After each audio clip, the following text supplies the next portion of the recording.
आज मैं आपके लिए एक दिल को छू लेने वाली कहानी लेकर आया हूँ और मुझे पूरी उम्मीद है कि यह कहानी आपके दिल को छू कर ज़रूर निकलेगी। तो आपका ज़्यादा वक्त ना लेते हुए मैं इस कहानी को शुरू करता हूँ।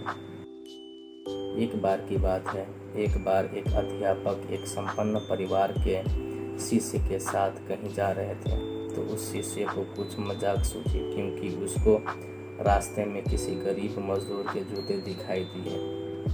उसने अध्यापक से कहा, गुरुजी, अगर हम इन जूतों को छुपा दें तो कितना मज़ा आएगा। अब उसको तो मजाक सूझ रहा था, लेकिन गुरुजी ने कहा कि नहीं, गरीब इंसान के साथ इस तरह का भद्दा मजाक करना ठीक नहीं है। उसने कहा, क्यों ना हम इन जूतों में कुछ सिक्के डाल दें और देखें कि इसका इस गरीब मजदूर पर क्या प्रभाव पड़ता है। उन्होंने ऐसा ही किया। जैसे ही मजदूर अपना काम करके लौटा और उसने एक पाँव अपने जूते में डाला तो उसको कुछ कठोर सा महसूस हुआ।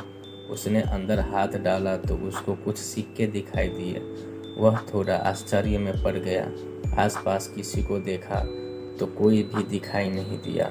वापस उसने दूसरा पैर अपने जूते में डाला और वापस उसको उसमें कुछ सिक्के दिखाई दिए।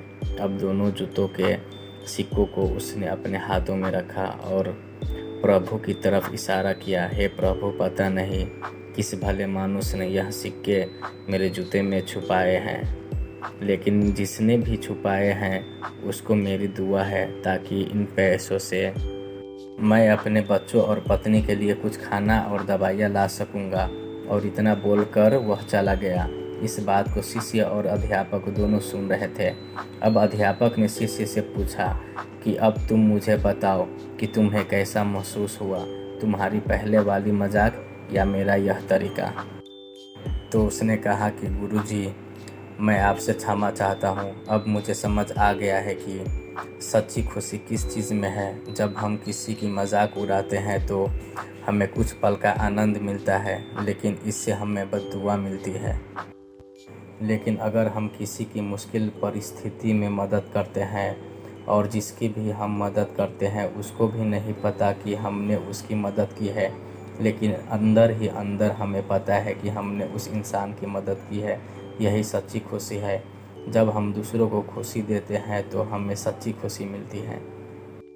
अगर आप किसी को पैसों का दान नहीं कर सकते तो कम से कम चीज़ों का दान तो कर ही सकते हैं। मुझे पूरी उम्मीद है कि यह हार्ट टचिंग स्टोरी आपको ज़रूर अच्छी लगी होगी। आपका कीमती समय देने के लिए दिल से शुक्रिया।